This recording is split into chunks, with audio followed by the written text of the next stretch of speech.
Au quotidien, on fait comme ça. Elle attrape mes jambes et moi, je me tiens sur la barre.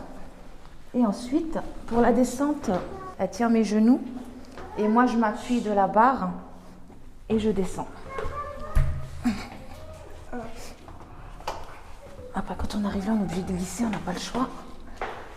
Hop. C'est un peu dangereux, non? Oui, C'est très dangereux. très dangereux.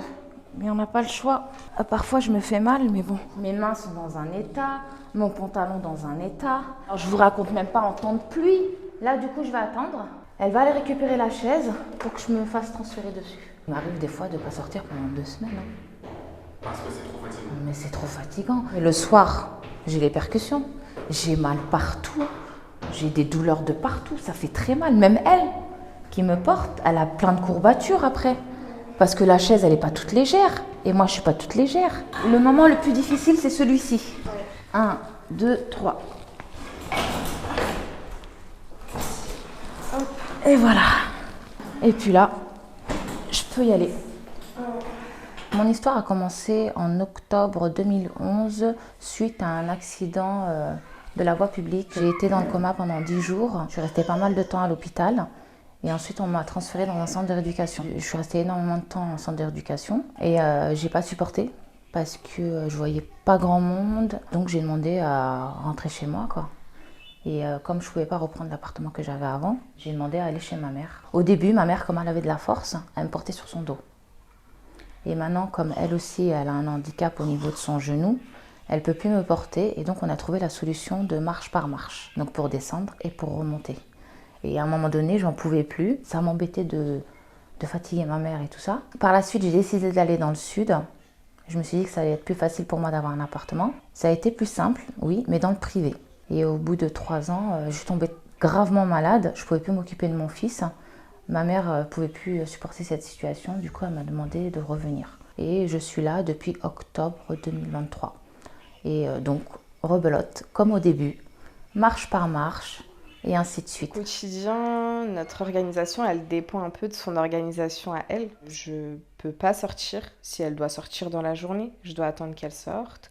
Je dois rentrer au même moment qu'elle ou alors avant pour être présente pour la rentrée. Pour aller aux toilettes, c'est juste là. Il faut que je me mette là. J'ouvre la porte. Et en fait, à ce niveau-là, vu que la porte elle est vraiment étroite, je bug un petit peu. Donc je force pour rentrer. Et ensuite, voilà, j'ai pas l'espace qu'il faut pour mettre ma chaise. J'ai pas d'appui, j'ai rien. Donc c'est un peu compliqué. Parfois, il m'arrive de tomber, mais j'ai ma soeur qui m'aide. Et je suis obligée de laisser la porte ouverte. J'ai pas d'intimité. Pour accéder à la salle de bain, qui était une baignoire, c'est très compliqué pour moi. Surtout que là, il y a le radiateur qui me bloque. Ça veut dire que je ne peux pas accéder pour allumer l'eau. Si parfois j'ai envie de laver mon fils, moi, pour me laver, j'utilise soit une bassine, soit le lavabo. Mon fils, il a 6 ans. Donc parfois, il a besoin d'aide pour que je le lave. Mais là, je me retrouve à me mettre ici et à lui dire « Allume ça, retire ça, lève par là, donne-moi le pommeau. » C'est compliqué. Je ne peux pas le laver moi-même, en fait. Alors, nous, on a écrit à toutes les mairies d'Île-de-France. On a écrit à tous les bailleurs.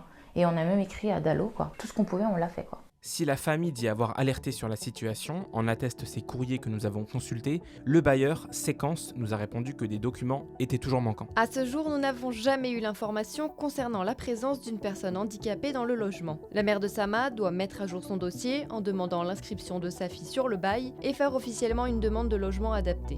Compte tenu de la situation, cette demande sera considérée comme prioritaire. Alors aujourd'hui, ce que j'espère, c'est d'avoir un logement convenable, un logement PMR, que ça soit en rez-de-chaussée ou en étage, peu importe, tant qu'il y a un ascenseur pour y accéder, qu'il y ait des portes plus larges, qu'il y ait une douche plein pied pour que je puisse y accéder.